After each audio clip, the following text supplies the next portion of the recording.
Kita lanjutkan ke informasi selanjutnya. Di lantaran nazar yang terkabul, seorang pemuda di Polewali Mandar, Sulawesi Barat nekat naik bentor sejauh 40 km menuju rumah calon pengantin perempuan. Karena lambatnya laju bentor, perjalanan ini pun menyita waktu hingga 1,5 jam.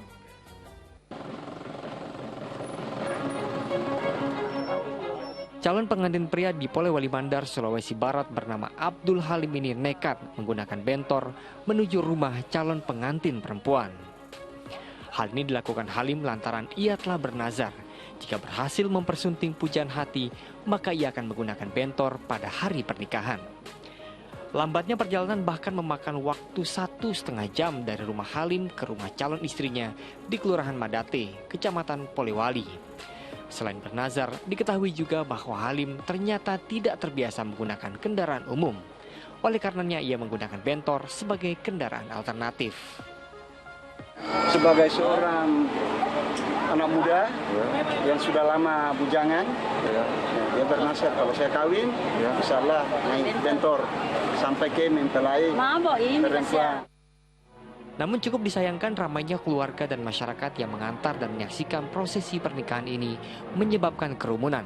Bahkan sebagian warga juga terlihat abai protokol kesehatan dan tidak menggunakan masker. Edi Junaidi melaporkan dari Polewali Mandar, Sulawesi Barat.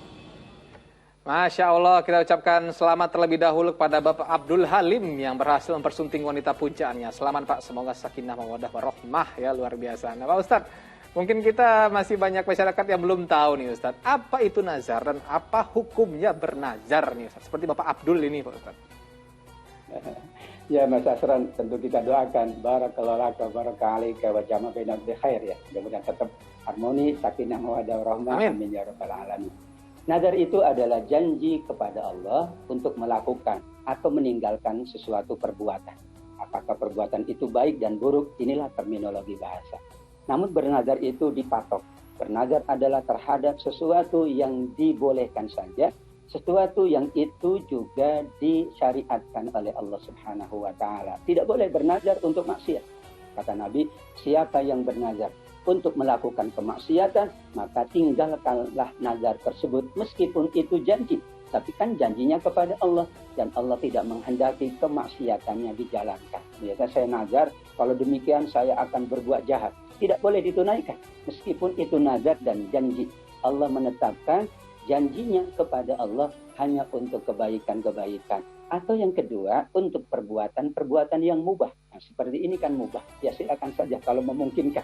Asal tadi tentu protokol kesehatan dijaga. Asal pula jangan memberatkan.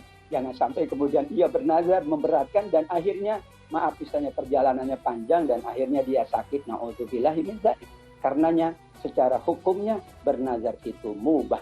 Namun apabila orang bernazar maka hukumnya wajib menjalankan nazarnya. Kalau tidak mampu atau tidak menjalankan maka dikenakan kafarat, yaitu penggugurnya atau penebusnya. Dia wajib berpuasa 3 hari atau dia memberi makan 10 kepada fakir miskin. Misalnya mau menyembelih kambing, ternyata pada hari hanya ia tidak mampu, maka ia puasa atau memberi makan kepada 10 orang fakir miskin. Karena nazar adalah janji kepada Allah dan dikatakan oleh Nabi, janji kepada Allah wajib ditunaikan. Sehingga kita selalu berhati-hati sebelum bernazar. Kalau mau bernazar, pastikan kita mampu menjalankan. Jangan yang rumit-rumit, jangan yang sulit-sulit. Nazarlah sesuatu yang memungkinkan. Dikatakan oleh Imam Ar-Razi, bernazarlah sesuatu yang mungkin kita jalankan. Jangan bernazar sesuatu yang mustahil kita jalankan. Saya akan memotong 1.000 ekor unta. Padahal di sini unta sulit dicari. Maka ketika akan bernazar, bernazarkan dengan akal sehat. Ya, dengan logika yang sehat. Ketika saya menghendaki sesuatu, saya bernazar. Dan nazarnya disesuaikan dengan kemampuan kita. Itulah yang diridhoi oleh Allah. Masya Allah, luar biasa Ustadz. Jadi boleh, tapi pemirsa di rumah jangan seperti tadi Ustadz memotong 100 ekor unta. Unta susah dicari di sini Ustadz, cari unta kemana saya Ustadz? Nah Ustadz, ini kan apakah kita sebenarnya dianjurkan untuk bernazar jika kita menginginkan sesuatu? Karena beberapa yang saya pernah ngobrol begitu Ustadz dengan beberapa ulama juga, baiknya tuh Dan saya pernah ngomong juga ke teman, misalnya dia kalau dapat proyek ini, saya akan traktir anak yatim. Padahal sebenarnya Ustadz, dia nggak dapat proyek ini pun dia bisa traktir anak yatim begitu Ustadz. Nah, ini kan jadinya kayak pamrih nih Ustadz. Allah ngasih dulu ke kita, baru gue tepatin janjinya nih gitu Ustadz. Nah, ini gimana Ustadz? Apakah dianjurkan atau ya sudah berdoa saja? Bagaimana Ustadz? Ya, nazar itu dihukumi mubah, jadi boleh. Asalkan tadi bahwa nazar itu ia betul-betul memikirkan dahulu apa yang ia nazarkan. Bahkan tidak ada nazar terhadap sesuatu yang wajib. Saya nazar sholat 5 waktu. Itu sudah wajib. Nggak usah nazar, wajib Anda lakukan. Sehingga nazar itu kepada sesuatu yang sunnah atau yang mubah. Dan ketika seseorang bernazar, sesungguhnya kenapa dibolehkan bernazar? Karena motivasi. Bisa jadi ia mungkin kurang berinfak, kurang beramal soleh. Maka bernazar berarti bertambah amal solehnya. Betul? Iya sudah. Ia menyantuni yatim. Tapi dengan bernazar, mudah-mudahan yatim yang disantuni bertambah banyak. Atau dana yang menjadi santunannya bertambah besar. Sehingga nazar ini dibolehkan. Dan itu adalah menguatkan semangat dia. Biasanya kalau tidak bernazar itu kurang sungguh-sungguh. Ketika dia bernazar, dia sungguh-sungguh karena dia janji dengan Allah. Ya Allah, kalau ya proyek ini berjalan lancar, hamba tambah dana untuk santunan yatim. Kan itu penguatan. Dan insya Allah dia mampu menjalankannya karena memang proyeknya besar. Karenanya dipertimbangkan masak-masak sebelum bernazar.